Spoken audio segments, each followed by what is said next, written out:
Clip number 1485۔ اس clip میں آپ قرآن پاک کی سورہ فتح کی آیت نمبر 14 سے 15 تک کی تلاوت، ترجمہ اور تفسیر قرآن صراط الجنان سماعت فرمائیں گے۔ بسم اللہ الرحمن الرحیم۔ ترجمہ، اللہ کے نام سے شروع جو نہایت مہربان رحمت والا ہے۔ وَلِلَّهِ مُلْكُ السَّمَاوَاتِ وَالْأَرْضِ يَغْفِرُ لِمَن يَشَاءُ وَيُعَذِّبُ مَن يَشَاءُ وَكَانَ اللَّهُ غَفُورًا رَحِيمًا۔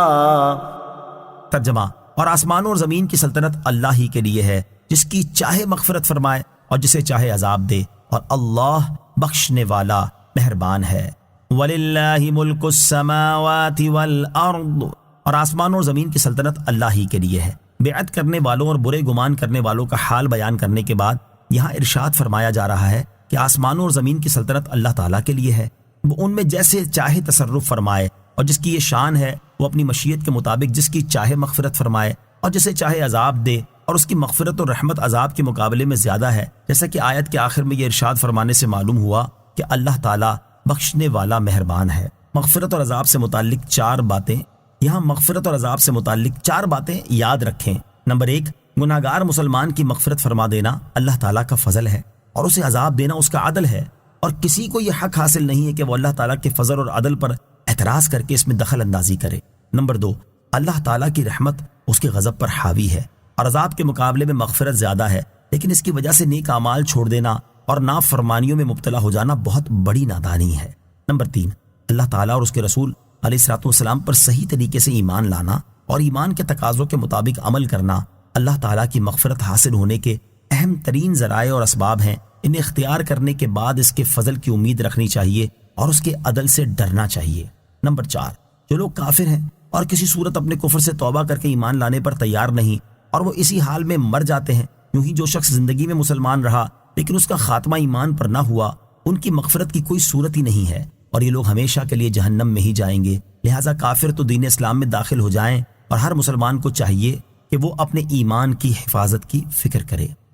سَيَقُولُ الْمُخَلَّفُونَ إِذَا انطَلَقْتُمْ إِلَى مَغَانِمَ لِتَأْخُذُوهَا ذَرُونَا نَتَّبِعْكُمْ يُرِيدُونَ أَن يُبَدِّلُوا كَلَامَ اللَّهِ قُل لَّن تَتَّبِعُونَا كَذَلِكُمْ قَالَ اللَّهُ مِن قَبْلُ فَسَيَقُولُونَ بَلْ تَحْسُدُونَنَا بَلْ كَانُوا لَا يَفْقَهُونَ إِلَّا قَلِيلًا۔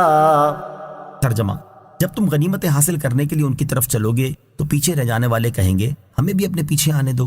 وہ چاہتے ہیں کہ اللہ کا کلام بدل دیں، تم فرماؤ ہرگز ہمارے پیچھے نہ آؤ، اللہ نے پہلے سے اسی طرح فرما دیا ہے۔ تو اب کہیں گے بلکہ تم ہم سے حسد کرتے ہو، بلکہ وہ منافق بہت تھوڑی بات سمجھتے ہیں۔ سیقول المخلفون، پیچھے رہ جانے والے کہیں گے۔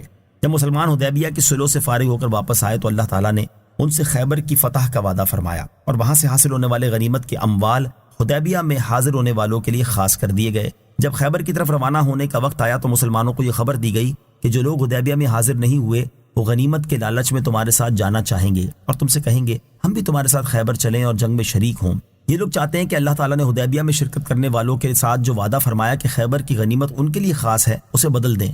آپ ان سے فرما دینا کہ تم ہمارے پیچھے ہرگز نہ آؤ۔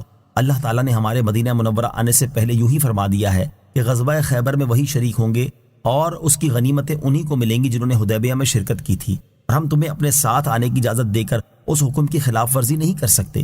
یہ جواب سن کر وہ صحابہ کرام علیہ رضوان سے کہیں گے ایسی بات نہیں ہے، بلکہ حقیقت یہ ہے کہ تم ہم سے حسد کرتے ہو اور یہ گوارا نہیں کرتے کہ ہم تمہارے ساتھ غنیمت کا مال پائیں۔ صحابہ کرام علیہ رضوان میں تو حسد کا شائبہ تک نہیں، بلکہ وہ منافق دین کی بہت تھوڑی بات سمجھتے ہیں، اور ان کا حال یہ ہے کہ محض دنیا کی بات سمجھتے ہیں، حتیٰ کہ ان کا زبانی اقرار بھی دنیا ہی کی غرض سے تھا اور آخرت کے امور کو بالکل نہیں سمجھتے۔